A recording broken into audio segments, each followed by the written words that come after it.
Buenos días. Nuevamente estamos juntos ya para esta parte final de este magnífico curso. No se asusten, solamente esta primera parte va a ser sin las clásicas diapositivas. El texto significativo a la presentación general, filosófica, epistemológica, más metafísica, les va a ser enviado a todos ustedes también. También quería aprovechar esta oportunidad de tener un contacto más o menos directo. Contacto directo en el sentido que ustedes por lo menos me ven gesticular. Desgraciadamente todavía no podemos establecer un diálogo o una conversación. Ojalá que el próximo año podamos volver a las clases en vivo, esto por los asuntos de los horarios, y establecer una conversación con ustedes.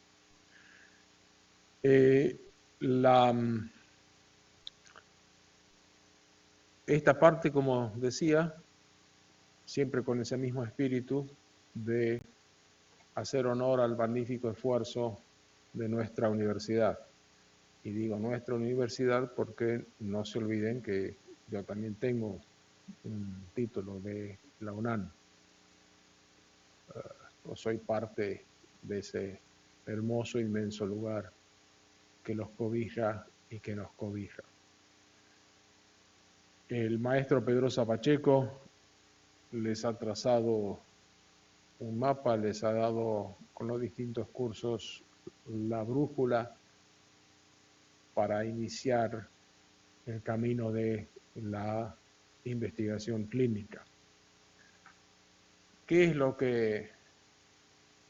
¿Cuál es el sentido de todo esto? ¿Cuál es el objetivo de esto? Un objetivo general, digamos.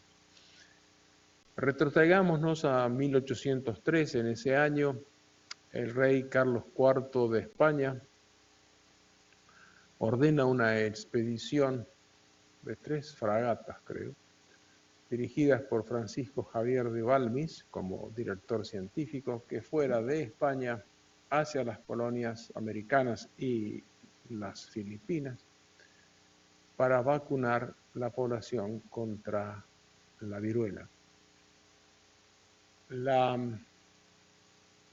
El rey había padecido la enfermedad en su propia familia y con espíritu altruista decidió que todos los habitantes de las colonias estuvieran vacunados contra la enfermedad. Un gesto importante porque en ese momento estaban en guerra y les estaba yendo mal en su confrontación contra el Imperio francés, contra Napoleón Bonaparte.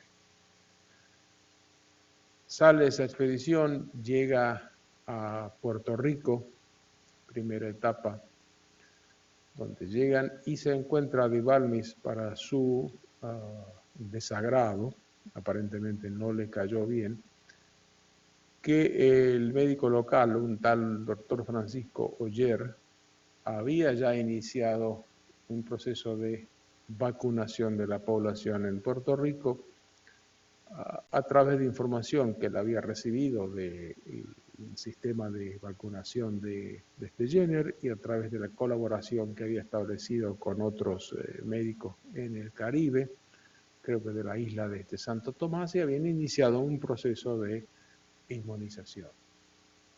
De Balmes, como dije, se va enojado, continúa su exitosa tarea y los objetivos de la misma sí fueron cumplidos. A lo que voy es con esto. Ustedes son la representación de esa categoría de trabajadores de la salud, clínicos, sean enfermeras, epidemiólogos, médicos, cirujanos, pediatras, no importa. Los llamaremos a todos clínicos. Ustedes son los herederos, los representantes y los continuadores de esa categoría de trabajadores de la salud nativos de las colonias o del continente o transcontinental que fueron capaces de mejorar el sistema de atención médica sin necesidad del patronazgo de los imperios centrales, el patronazgo de España en ese caso. La relevancia de los médicos locales se enfatiza en numerosos ejemplos de la historia, pero uno que siempre traigo a esta colación es el caso del SIDA. El SIDA tuvo su epicentro en el Congo, en la República del Congo, que en ese momento era el Congo belga, y en la parte más este del Congo, en la parte noreste del Congo, donde casi hace frontera con lo que hoy es Ruanda y con lo que hoy es Uganda. La epidemia, terrible epidemia, devastó a gran parte de la población del Congo, pero no así la de Uganda. Sucede que los británicos, con todos sus defectos como potencia colonial, habían dejado una adecuada estructura de educación a través de las escuelas de medicina. Mientras que los belgas no habían estado a la par de ese esfuerzo de educación en su antigua colonia del Congo. La calidad y capacidad de los médicos congoleses, grandiosa en sí misma, yo me imagino, no estuvo a la par de la de los médicos de Uganda, quienes más o menos enterados de tal epidemia, quienes más o menos enterados de algunas ideas de la misma, hicieron esfuerzos mancomunados para contener esa epidemia. O sea, la calidad de la educación del cuerpo médico en los distintos países fue fundamental para la salud de la población local y para las consecuencias globales. Ustedes tienen eso ya acá. Ustedes tienen una excelente escuela de medicina. Ustedes tienen un adecuado sistema de enseñanza, un adecuado sistema de salud. Ustedes tienen un decano ejemplar, ustedes tienen un entusiasta creador de este curso, ustedes tienen una revista, todavía a los saltos, pero tienen una revista de medicina clínica. O sea, tienen una serie de elementos que los pone a la altura, digamos, de los ugandeses o de las otras personas. Pero al tener esos excelentes elementos, se aumenta la responsabilidad de contribuir al avance de la medicina, de la ciencia médica, tanto por la ciencia en sí mismo como por los efectos positivos que van a tener en sus compatriotas, en los compatriotas de América Central y en todo el mundo.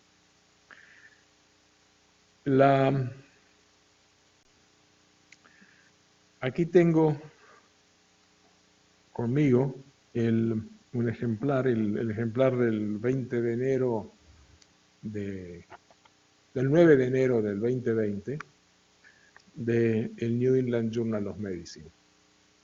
Esto lo estamos grabando el martes 21, 10 días antes que lo reciban ustedes. Y en ese New England Journal of Medicine, que me llega a la casa, y yo dije, bueno, vamos a agarrar un ejemplar para al azar y veamos qué trabajos han recibido la atención o han merecido la atención de los editores de esta importante revista. Y agarré uno, el primero, artículos originales, cirugía temprana o conservatoria o conservadora de estenosis de aorta asintomática. O sea, tienen un paciente con estenosis de aorta, no tiene síntomas, pero ustedes, ¿qué le hacemos? Le hacemos cirugía temprana, ya previendo de lo que pueda suceder, o le hacemos cirugía solamente cuando los síntomas sean notables. Entonces, este artículo tiene una introducción, así hasta la instancia por ahí no la ven, es breve, de 3 párrafos, y la introducción más o menos dice que lo que acabo de decirles, que el tiempo o el momento de indicar una cirugía de estenosis de aorta tiene ventajas si es que es temprana o no tiene ventajas si es temprana. O sea, en el artículo implícito, inclusive casi textual, está la esencia de lo que he insistido varias veces y estoy seguro que los otros profesores lo han hecho también, que lo importante es la pregunta. Ustedes no pueden decir, ¿qué pasa con la estenosis de aorta? No, se hacen esta pregunta, como hicieron estos individuos. La estenosis de aorta, si la operamos temprano, los individuos tienen mejor resultado que los individuos que se operan cuando presentan síntomas. ¿Sí o no? O sea, tienen una hipótesis y una hipótesis nula.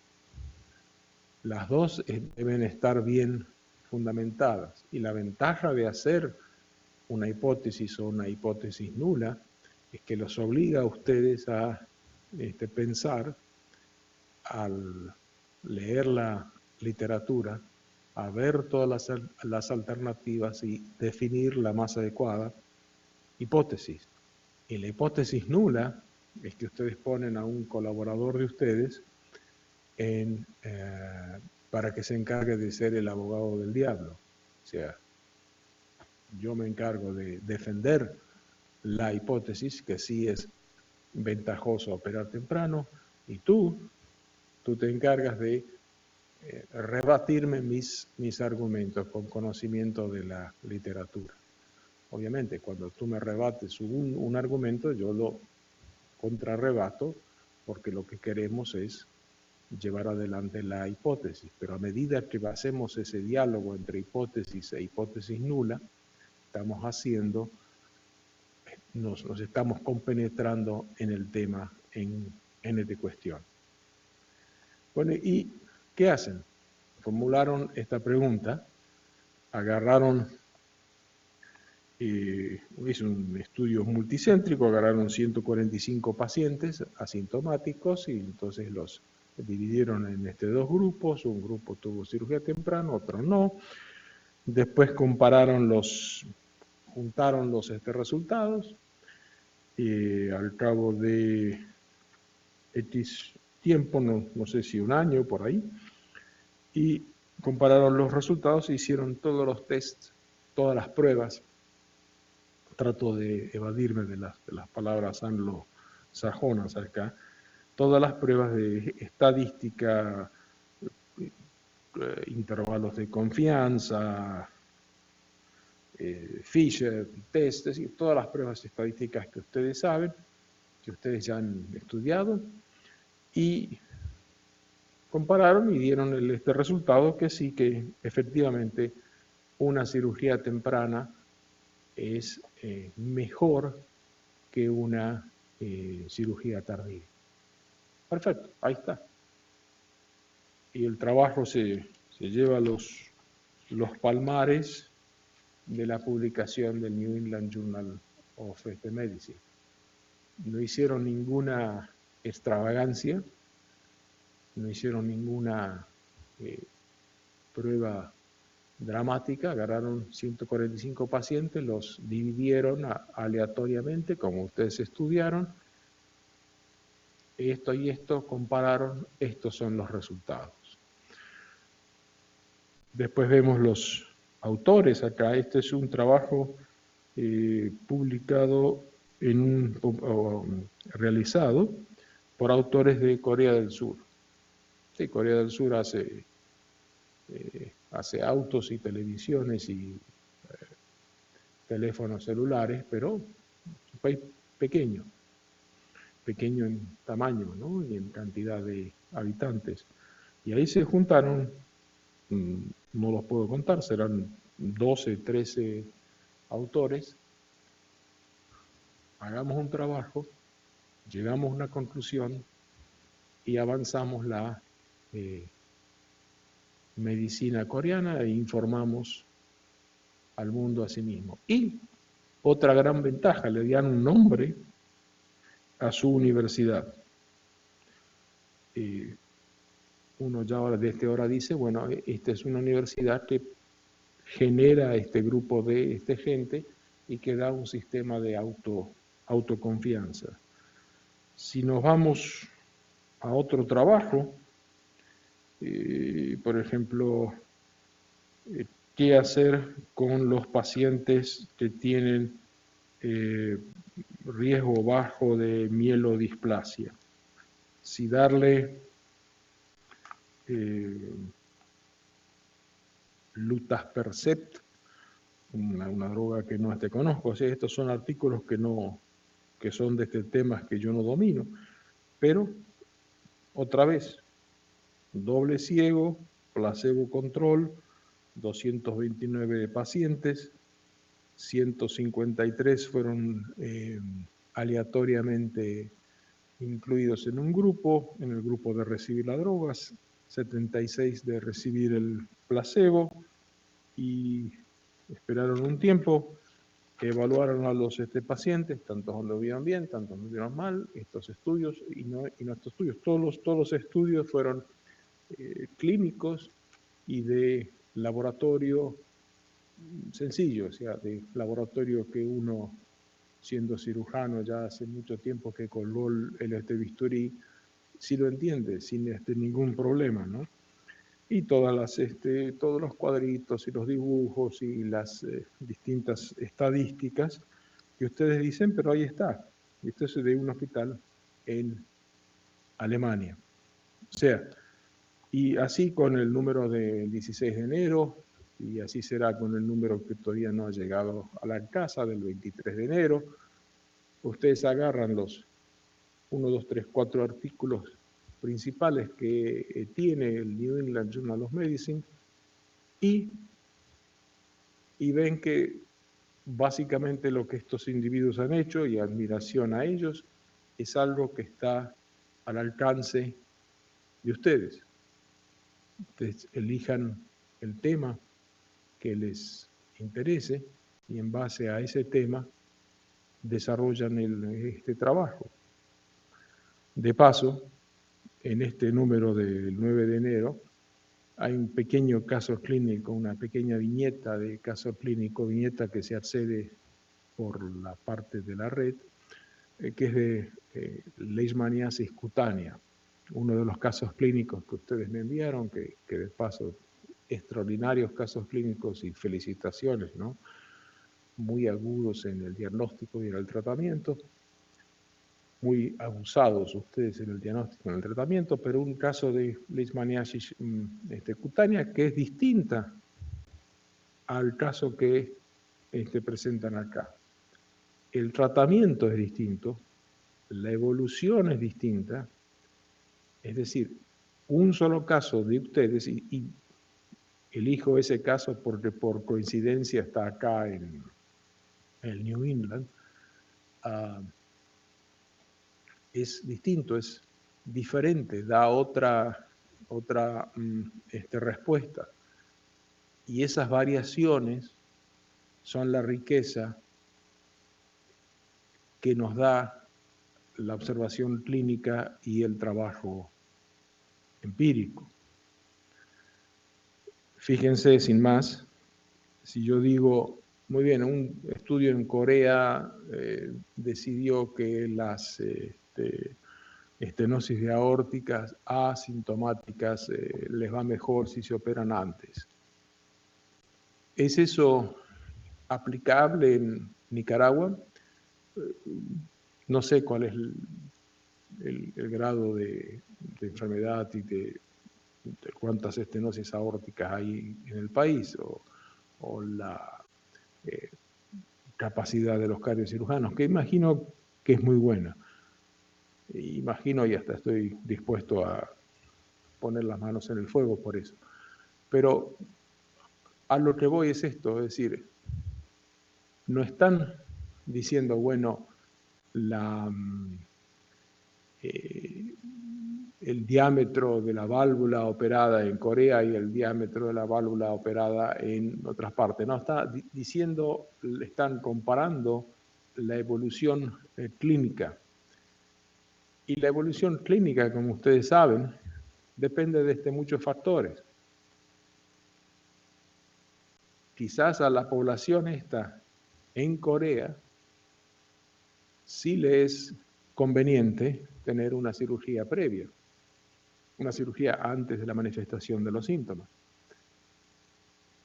Y tal vez en nuestros países tal conducta terapéutica no es la misma, sea por la dieta, sea por el cuidado familiar, sea por la relación de las distintas familias, sea por el lugar donde uno vive, sea por el apoyo del MINSA, o por el apoyo imperfecto del MINSA, o por el apoyo superlativo del MINSA, es decir, una cantidad de factores que influyen en el resultado final.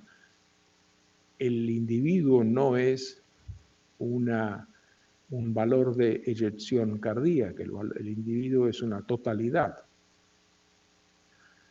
Y la totalidad en sí misma no está necesariamente contemplada en las distintas variantes que se puede dar en nuestros países. Aun cuando los pacientes que analicemos teóricamente, hipotéticamente en Nicaragua sean todos extremadamente pudientes. Todos tengan 2 carros, todos tengan vacaciones afuera del país, no importa. Igual hay un factor cotidiano que puede afectar los resultados. Y no digo entonces que hay que hacer una medicina para Nicaragua, otra para Honduras, otra para Costa Rica, otra para Belice. Lo que digo es, dejemos la interpretación de esos resultados a los que quieran interpretarlos, a los epidemiólogos, a los historiadores, a los filósofos. Nosotros contribuyamos con esos datos, porque esté hecho en Corea del Sur y demostrado así, no significa necesariamente que lo mismo tiene que suceder en nuestros países. Y no estoy proponiendo que hagamos una nueva revisión de cada uno de los dogmas que llegan desde los países más industrializados. No. Lo que digo es que adquiramos una actitud filosófica respecto a qué se debe de hacer cuando interpretamos la literatura que nos llega de otra parte. Sobre todo cuando existe en nuestro medio, cuando digo nuestro, digo UNAM. Ya les comenté que tengo un título de la UNAM también. Ahí lo tengo en la casa y cualquiera que pasa lo ve. En nuestro medio y en varios medios las enfermedades o las patologías tienen representaciones distintas, variantes de interpretación que deben de ser tal vez analizadas. Herida de bala torácica es lo mismo acá que en Nueva York. la recuperación de la herida de bala torácica es distinta acá que en Nueva York. La rapidez de la estancia en la terapia intensiva es distinta de acá que en Nueva York. ¿Y cuáles son una de las tantas lecciones o corolarios en los que vamos a insistir en estas clases? Una es que toda actividad científica de cualquier etiología, de cualquier razón, debe de comenzar como una pregunta. Si estos colegas coreanos hubieran dicho, a ver qué pasa con la cirugía temprana, no hubieran llegado a una conclusión tan limpia y tan bien elaborada. Ellos dijeron, es una cirugía temprana mejor que una cirugía tardía. Tiempos atrás dimos otros ejemplos en los cuales decíamos, no es saber cuántos casos de diabetes hay en Chontales, sino saber, hay más diabéticos en Chontales que en Masaya, o hay más diabéticos en la costa pacífica que en la costa atlántica. Entonces eso nos obliga a buscar y a trabajar en el sentido de qué es diabetes, por qué pensamos que hay más en un lado, por qué pensamos que hay más en otro, por las costumbres, por los dulces, por los números de McDonald's que hay en un lugar o en otro lugar. Es decir, hay una cantidad de factores que salen a la luz o van hacia la mesa en cuando uno se formula esto como una pregunta. La actividad científica siempre empieza como una pregunta. La segunda enseñanza de esto es qué pasa con por qué pasa no. Fíjese, una característica de los dos artículos que les mencionó es que dice pacientes asintomáticos. Que la pregunta es si están asintomáticos, ¿cómo saben que tiene estenosis de aorta? O síndrome de mielodisplasia en el otro paper. Entonces, eso ya es una pregunta filosófica. ¿Tenemos en Nicaragua pacientes asintomáticos que le encontramos una estenosis de aorta? ¿Cuántos hay? Y si nos hay, ¿cómo los hemos llegado? ¿Cómo es este sistema? Entonces, este trabajo en sí mismo no nos dice mucho, o no nos puede decir tanto como quizás le dice a los coreanos, o a los coreanos o a los alemanes que hicieron el trabajo de la mielodisplasia. Es decir, otra vez, repito, la pregunta filosófica es, ¿cómo saben si son asintomáticos? ¿Cómo saben si tienen la enfermedad o no? Entonces, como ven, el pensamiento crítico, el título de todo el esfuerzo global,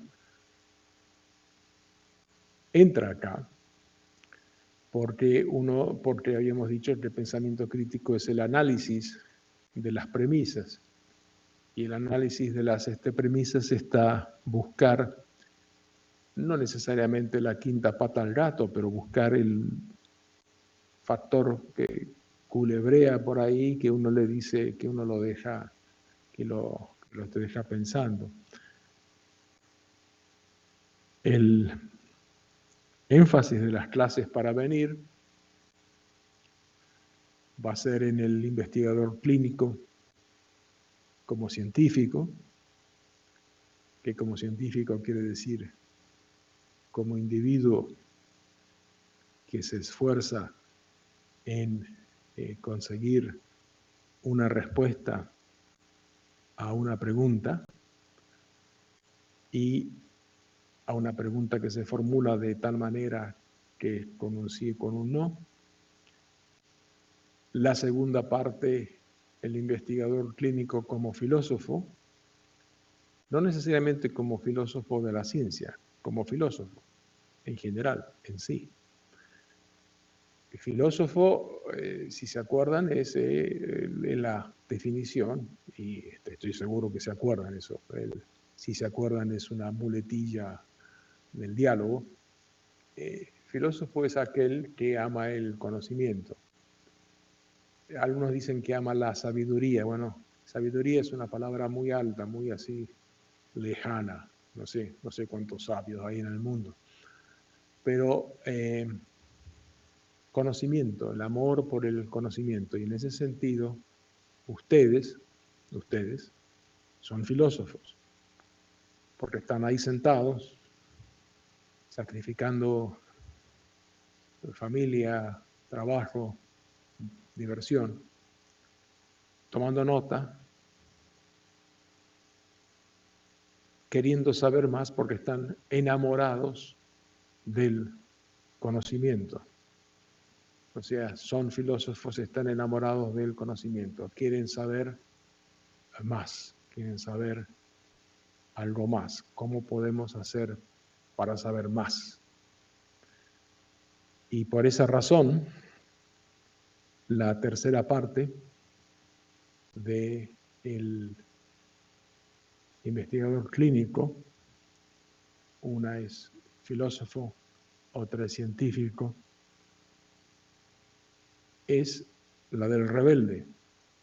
Vamos a hacer una serie de clases del científico como rebelde. Rebelde es el que dice no, como dice Camus, y rebelde también es el que dice ¿por qué no?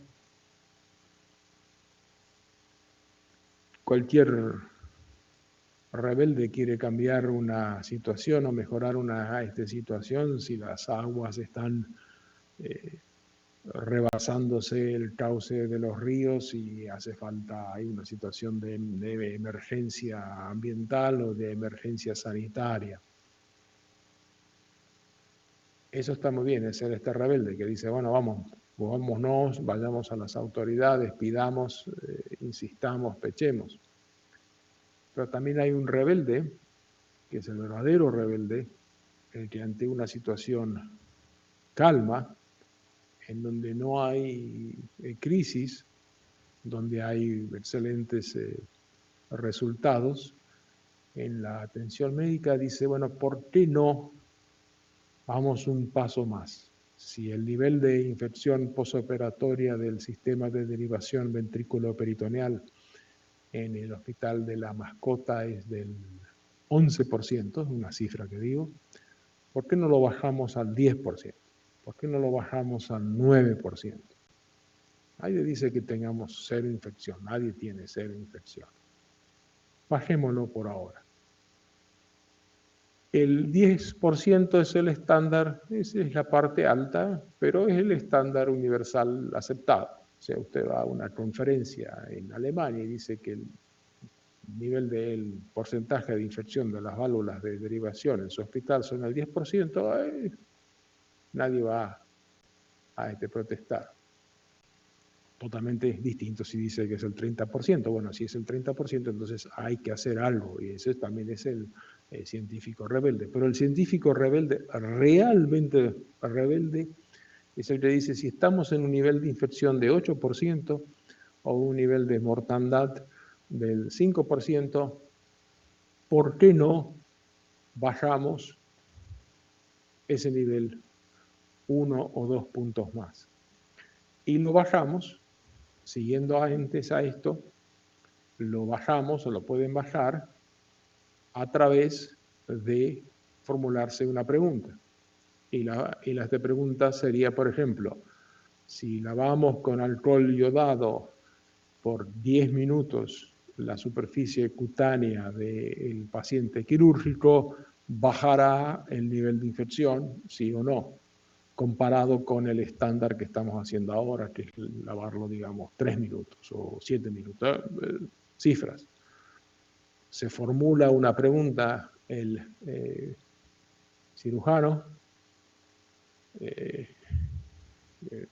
mi amigo el doctor Juan Bosco González Torres ha hecho esto y ha bajado el nivel de infección en la mascota.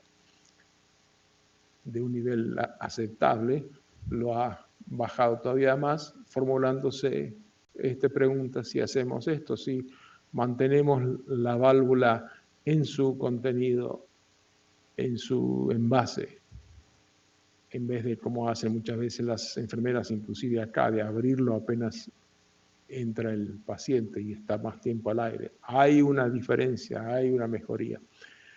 Voy a esto.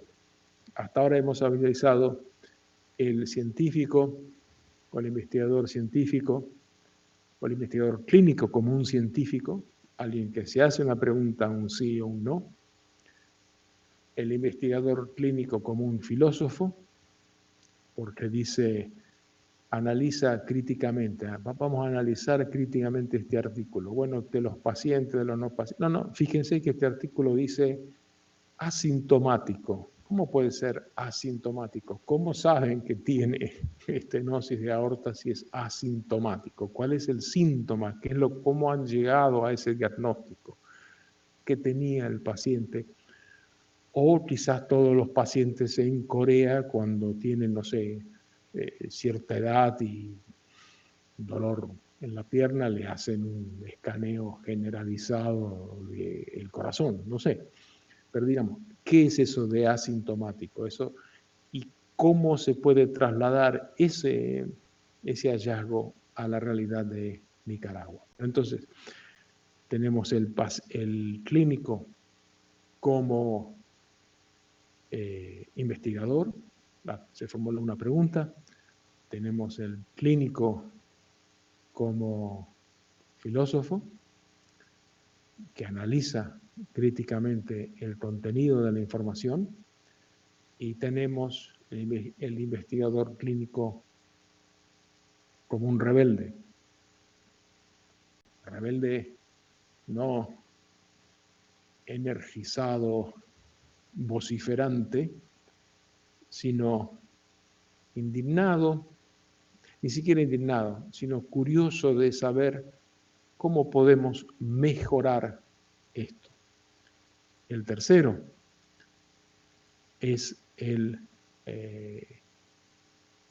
investigador clínico como poeta. Can we stop now 1 second, Harold? Harold? Can we stop 1 second? We will cut now, and then I start in 1 second immediately after. So we have to, no? 30 more minutes, and we are done.